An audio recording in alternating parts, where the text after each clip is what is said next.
Welcome to the Energy Summit. This is our session on Architectures for Renewables by Mads Lindback. And thank you, Roland. So, as mentioned, my name is Mats Lindback, and I work as IoT specialist in the area of Scandinavia, which is the region I cover.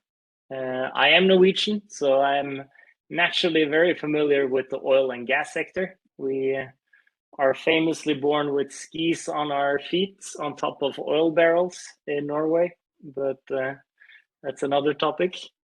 What I will talk about today is another thing we are really good at in my part of the world, which is renewable energy production. And I've been given the task to talk about this for 30 minutes, which isn't that much time, to be fair. So the way I structure this is I will first talk a little bit about the trends we see within renewable. And then I'll move over to the challenges we see, and then I'll move over to how Cisco can help you, and especially with the network and security, which is kind of Cisco's bread and butter. So, for the first part, which is the trends within renewable, I have shamelessly stolen some slides from our friends in Agici, which is an Italian-based company, a consultancy firm that specializes in renewable. And we have worked together with them on many occasions, and they do great work in their analytics. So I asked to borrow some of their slide decks, which is why I have Agici on top left corner here. So I don't need to tell you guys this, I think you all know, but the world needs to reduce its greenhouse emission, the gases. And the European Union has stated a goal of reducing the total emission by around 55% by 2030. And I believe Joe Biden and his government has said that the absolute goal in the States is to reach net zero emissions by 2050. And that means we need to do something about the energy usage of the world. Because right now, the biggest polluter is still the energy sector, which you are familiar with, of course. Now, in order to reach these targets, the energy sector is doing a lot of different initiatives. Roland will talk about the really interesting one really soon. But I think the common expectation is that the biggest needle mover will be the switch over to a higher percentage of renewable energy fueling the world. So what you see on this slide is that we're actually making progress, which is good. The projections are also pretty good. This is actually based on numbers from the European Union. But we still see that we need more investments and more movement within this space in order to reach the targets of 55% in Europe and net zero by 2050 in the States. The good thing is we do see those investments coming. It's coming from many different sources, which I will get into. But first, I wanted to show you how the European Commission looks at the energy consumption split and how they estimate this will be in 30 years, so 2050. And for those of you who are sitting on a very small screen, the orange one is renewable. And the reason they have three separate alternatives is because the total mix of renewable energy will directly impact the temperature rise on the planet. And what the European Union is estimating as a best case scenario is that we increase the amount of, or the mix coming from renewable energy by 400% over the next 30 years, and then the world will only heat up 1.5 Celsius, which is good. The graph on the right, on the other hand, is showing what renewable energy sources is kind of driving the most growth? What is creating the most growth, and where do we expect most growth? And the biggest needle mover here are definitely wind and solar, as we see it today. That is the purple and pink one. And that is also the reason why I primarily will focus on those two renewable sources in this presentation. So let's have a quick look at what trends are affecting this market today. And I first of all want to state that most utility companies we speak to, and it's a lot of them, are very positive to this move towards more renewable energy production. And we also see the governments being very naturally very optimistic about doing this, and they want to support and help the companies drive this innovation. But there are still some hurdles around the world, and some bigger and some smaller. And I wanted to just highlight some of them. One is actually saturation of available areas. So that means geography. As you can see on the map on the left, that is actually a heat map based on suitability for solar panels across Europe. And what we have seen the last 5 years or so is that the best places, the places that are most suited for solar energy and also have the correct or proper infrastructure like road and access, have actually built a lot of solar panels, but it's built with old technology, which isn't as efficient as newer version of solar panels, which means most, or not most, a big part of this equation will be overhauling and renewing existing solar and wind farms. And it also means that we need new technology to create new or to leverage new technology to open up for energy production in very remote places. For example, oil and gas companies moving into using their expertise from offshore, which we have seen a lot of in Europe recently, where you basically use the expertise you have to build out wind farms in places where normal utility companies couldn't do that, basically. We see the same thing happening with solar panels in deserts. And this lack of available areas is driving us to be more creative, and we need to invest more in that kind of development in remote places. The second hurdle I want to talk about is that the incentives from the governments are actually decreasing, especially around Europe. So the right bars you can see is the incentive programs from the Italian government, just as an example. And what happened the last decade is we have had a boom in renewable energy production across the world, but it's very obvious in my town, like Europe is my town, but in Europe, our continent. And it's been very much fueled by subsidization from governments, which are now going to roll out. They're going to phase out.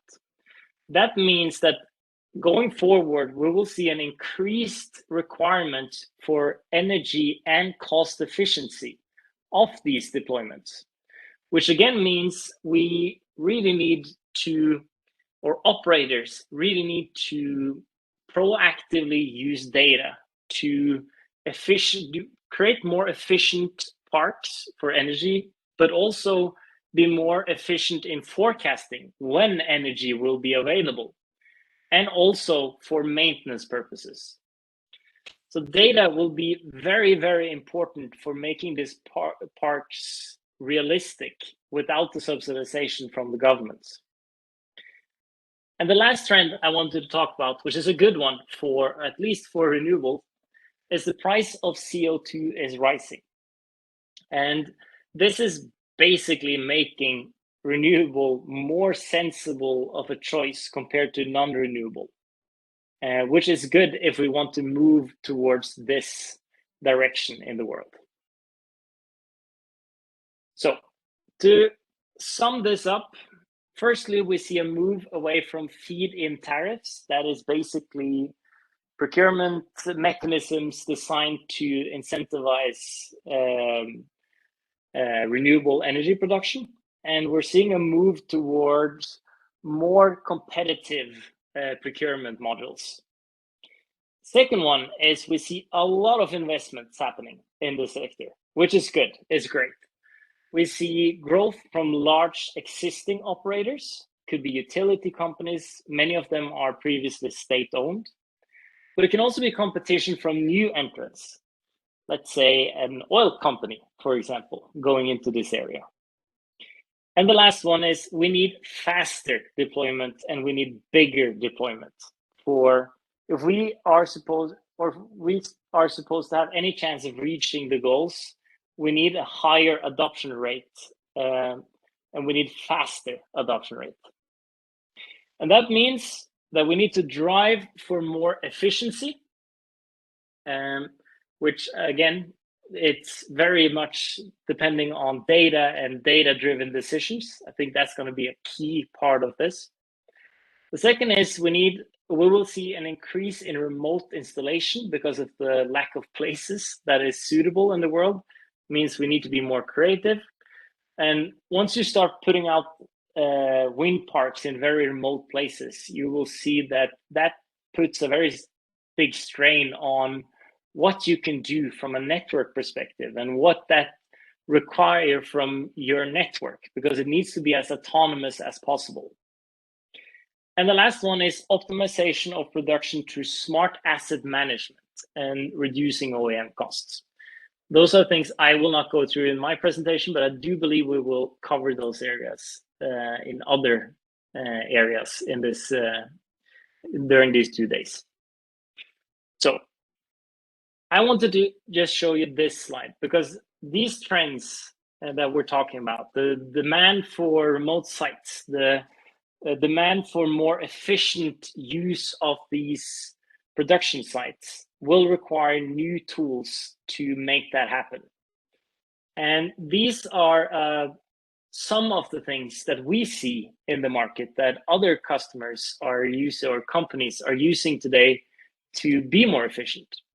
One is, of course, IoT. You basically need to monitor functions, temperature, processes, and it's endless, basically, what you can measure in today's environment. The question is, what do we need to measure? And also having that base understanding that generating that data and owning that data is fundamental for enabling these other tools, which means ownership of sensor data will be a big part of the future.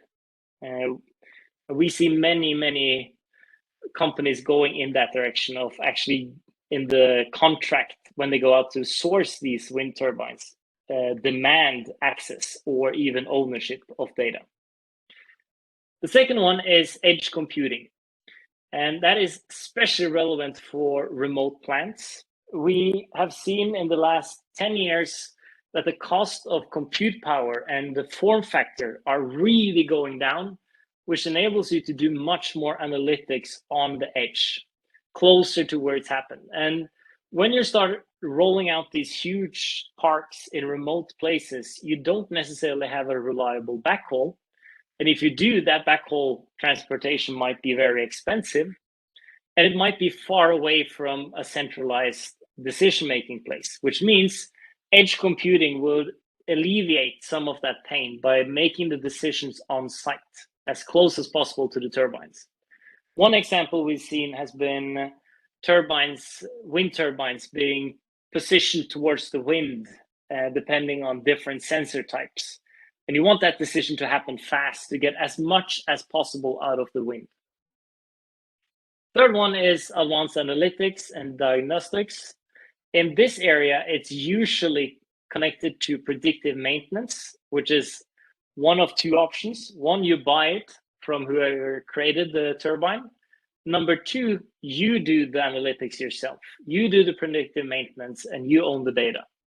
The benefit of the second solution is that we see companies who went that route start doing analytics and diagnostics on other types of data, basically correlating the SCADA network and SCADA data from the turbines with weather and wind information to try to accurately predict how much power will this turbine produce on Monday in 2 days, for example. And starting because accurately forecasting production is very important for the world if we're going to solve this puzzle, because it blows when it blows, but the more you know about when it blows, the more you can kind of alleviate with other energy sources, because you constantly are depending on these sources like wind or solar being available, and that's not always the case.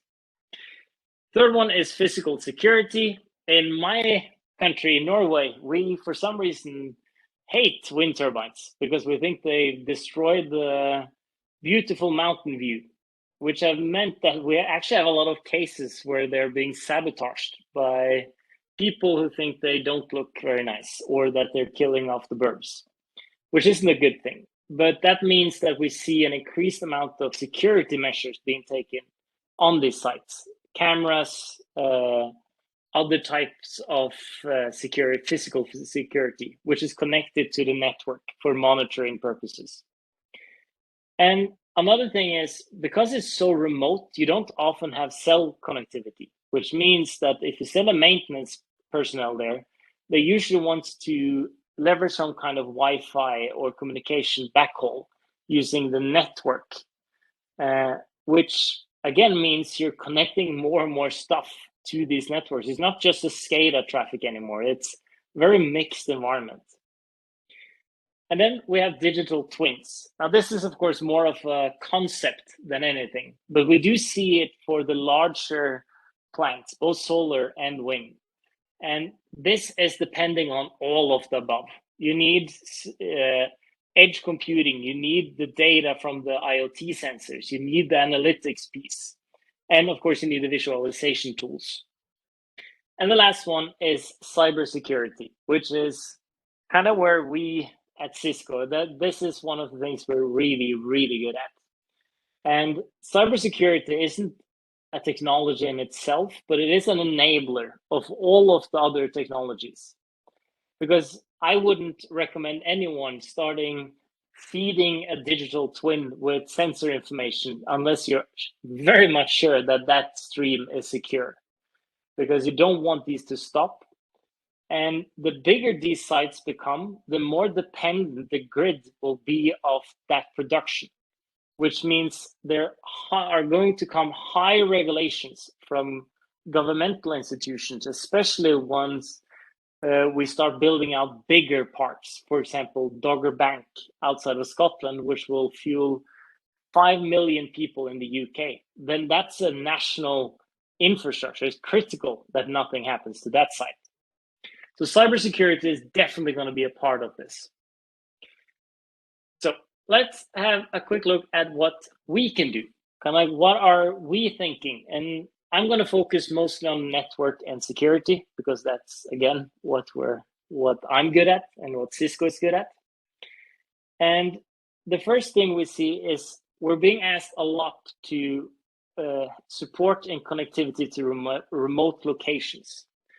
And remote locations is tricky because naturally our customers don't want to make unnecessary trips. Very often it's very bad coverage. I'll get back to that, but it sets very specific demands for the network. Second one is, which I touched upon, is the multi-service environment that we're starting to see on these sites. As I mentioned, it's not just SCADA traffic going back anymore to a controller and doing the basics of a wind turbine. We're seeing that workforce enablement, video surveillance, access control for the doors, and it's starting to become much, much more complex. And that links back to the sentence to the left: the use cases drive the network design. It's a huge difference between a rooftop solar installment on top of an IKEA store and Dogger Bank, where you have 500 Eiffel Tower sized turbines, where one swing of the turbine creates enough energy for 2 households for an entire day. And we see a surprising amount of things being connected to these networks, which means segmentation needs to be in place. Do you want physical segmentation, which we see many do, or do you want basically network segmentation using VLAN? And you need to have this constant view on what is being connected and what will probably be connected over the next 10 years, because you're building for tools that you're not necessarily using today. All of these tools aren't being leveraged by all of our customers all the time. We usually see they do some of them and they try and they fail and they do try again and it works. And you should build this platform thinking that there will be many, many more services that you need to deliver in these environments. And the last one we're being asked a lot about is edge compute and data gathering. The customers or companies are getting much, much more aware of the value of the data in these sites, and they want to do more with them. And at the same time, they see that they can't backhaul all of the traffic. So edge computing, edge analytics makes a lot of sense for these, especially when they're trying to squeeze out as much power as they can from the wind to reach the required targets. I wanted to also quickly talk a bit about remote site connectivity, like kind of what are the design considerations that we recommend usually when we engage customers around this or they come to us. And the first one is, of course, connectivity options. You need industrial grade hardware. Seems very obvious, but we have had many cases where companies have to fly a helicopter to a very remote site or take a long boat trip because the switch has died because it didn't stand the cold. Some simple stuff like that. The second is you do have a lot of wireless or WAN connectivity options in the world, but they're usually very limited in these places. And you usually have to kind of do what you get, is kind of the attitude we see. That can be some places you can use the fiber and backhaul using the grid net operators fiber net. Other places you have to use wireless. It could be 3G, it can be 4G. We haven't seen 5G close to cities. And it might be in some cases that you have a stable 3G link, but an unstable 4G link, and you have to prioritize what to use. The second one is build with security in mind first, because it's really difficult and really expensive to retrofit security in remote sites. This is very, very important when you're planning for enabling these tools that I talked about, the analytics tools. And basically you're picking up data from your OT network or production network, and you're doing something with that data in the IT world. And you need to plan for that. Even if you're not doing it right now, the chances are, in order for that power plant, that solar plant or wind farm to stay relevant for as long as possible, they would need to do that at some stage. And the last one is automation and management. Again, we've seen misconfigured switches, removing as much as possible human touch using templates and other easy solutions. SD-WAN, which will be covered later, is a very interesting topic. And then centralized management for monitoring, but also for configuring and updates. Some sites can have it, some sites can't, but that needs to be a part of the planning early on. It's very difficult to retrofit this to a remote site. Hey, Matt, I know you've got a ton of really awesome stuff here still, but we probably won't get a chance to get through it all here in the next few minutes. But I wanted to ask a couple of questions. When you when you look at the operation and who's doing what in which type of architecture, my understanding is that wind and solar have two very kind of different operating models. Wind Yes. is much more complex and probably more like the traditional oil and gas sites.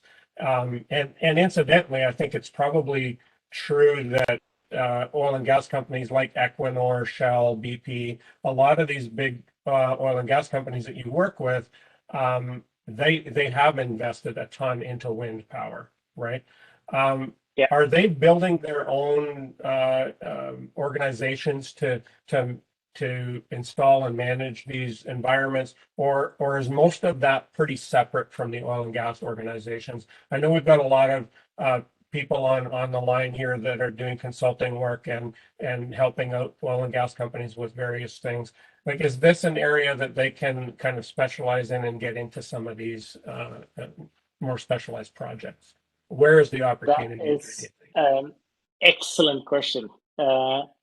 What we have seen, what I have seen, is it depend on the plans for the site itself.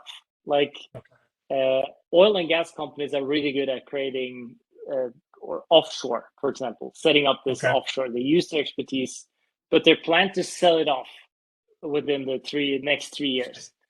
Then it's about creating a platform, but they usually then segment this out in its own organization, which basically either follows the transaction when they sell the park or manage several different parks and just kind of like keeps getting them and selling them. But we have seen other cases where they buy it to run it and to be a part of their organization and to leverage the data. And then it's usually the same teams that we work on with the rigs and like the traditional oil and gas business. It's usually then the same people that we are working with. And because That's it's my relatively early days, we'll probably see this evolve a little bit in the years to come, especially with the growth that you're talking about. And I'll share a few numbers on that in a minute here. But yeah, the growth is absolutely astronomical. I looked at a graph of the wind projects that are in flight within the EU, and I think the ones that were operational was like 0.5% of all of the projects that were on the list, right? And like 60% are still in development, and the others are really early days.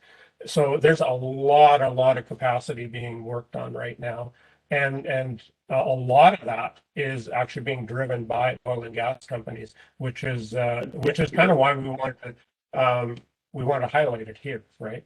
Um, is there they're a so couple big more? now. Is that Just sorry? want to exemplify because of the need for proficiency, the turbines are getting bigger and bigger, and they're now Right. so big that if they stop swinging, they will break. The construction is built now that it have to have a constant movement. So there's even engines within it. So that's kind of we're at the limit now of engineering to squeeze out as much energy as we can from the wind. It's really, really Incredible. interesting. Do you have a couple Uh, more slides you want to share with us, and then I want to pull into some other things here, or maybe one more to wrap I things up. yeah, I quickly wanted to just quickly touch upon security because that's Okay. usually the thing we're asked most about is kind of how do we secure this, and it is the um, it is basically about getting visibility. Once you have visibility, and I'm talking visibility into the OT traffic, the cameras is pretty simple and easy. We've done that from the IT side a long time, but once the turbines start communicating with Profinet, then you need to have some kind of tool to decipher or to analyze this. And Cisco, we have Cyber Vision, which will provide you with visibility into what's in the network, what is communicating, how are they communicating, when are they communicating. And based on that information, you can move to step 2, which is segmentation. We see usually segmentation of 5 turbines in one ring being physically segmented, but it could also be internally inside the controllers and stuff. So it all depends on how deep you want to go.